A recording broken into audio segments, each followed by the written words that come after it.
Hey, what's going on, you guys? Thank you so much for checking out my channel, and before you say anything, no, I did not iron out my background yet, and I did overspend on that pillow. Don't act like you can do better.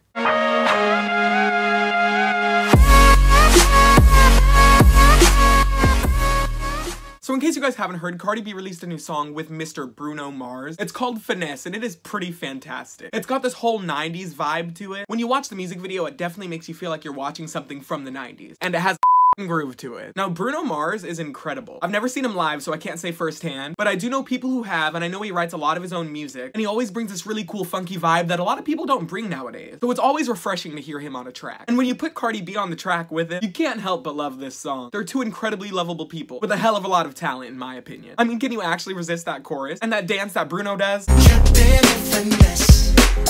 don't make no sense. Ugh. Surprisingly, I haven't heard too much hate at all about this song, and that's a really good thing to see because I love it when music can bring people together because that's what it's supposed to do. And I think the song having a 90s vibe has a lot to do with everyone just loving it. Cardi B has a verse at the beginning of the song that's completely different than any verse that you've heard her do before, which again is really refreshing to see people kind of branching out to a different style. She's not completely changing her genre, but it doesn't sound the same as Bodak Yellow, does it? Both of them sound great on the track, and I haven't gotten tired of listening to it yet. I can't wait till we get an album announcement from Cardi. I bet just the track list is gonna look dope. They also slid in at the end of the music video that the video or the song itself is dedicated to the old show In Living Color. In Living Color was an old skit television show. The Wayans brothers were on it. Jim Carrey was also involved. You can find episodes of that somewhere. I'm not gonna go looking for them. Google's your friend. So if you guys haven't listened to it yet, go ahead and check it out. I'll post the link in the description. Alright, so next. I don't know how many of you guys are Melanie Martinez fans, but I'm a huge one. I pre-ordered Crybaby the day that was available to happen. I missed her in Seattle twice. Twice I missed that bitch in Seattle. Not bitch, literally, sorry, I talk this way. Twice. But she actually came back, and she did a second Crybaby tour. I bought VIP tickets. That was single-handedly the best purchase I've ever made in my life. In fact, hold on one second. This is what you get when you buy VIP, and you're respectful. But this is for another video. That's a story time. And boy, is that a story. Did I have a conversation with Melanie Martinez, you ask? Maybe. You're gonna have to subscribe and wait for that story time. But anyways, back to what I was saying. Melanie finally released a new song. Now, I don't know if she would have released a song if this whole Timothy accusation didn't happen. And I'm definitely not happy that it happened, but I'm definitely happy that I got some new Melanie music. And Piggyback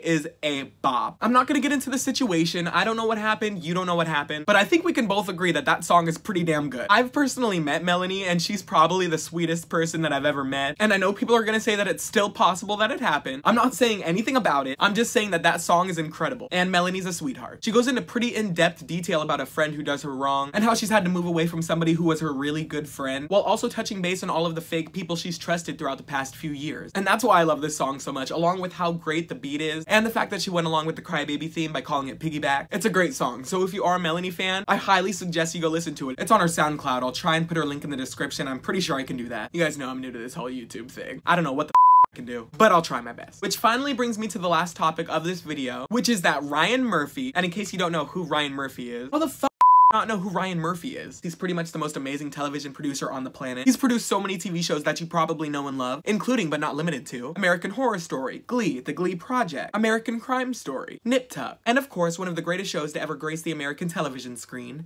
Scream Queens. He created one of the most influential TV characters of all time, Chanel Oberlin. I'm just kidding. No, I'm so serious. No, she's absolutely insane. She's literally insane.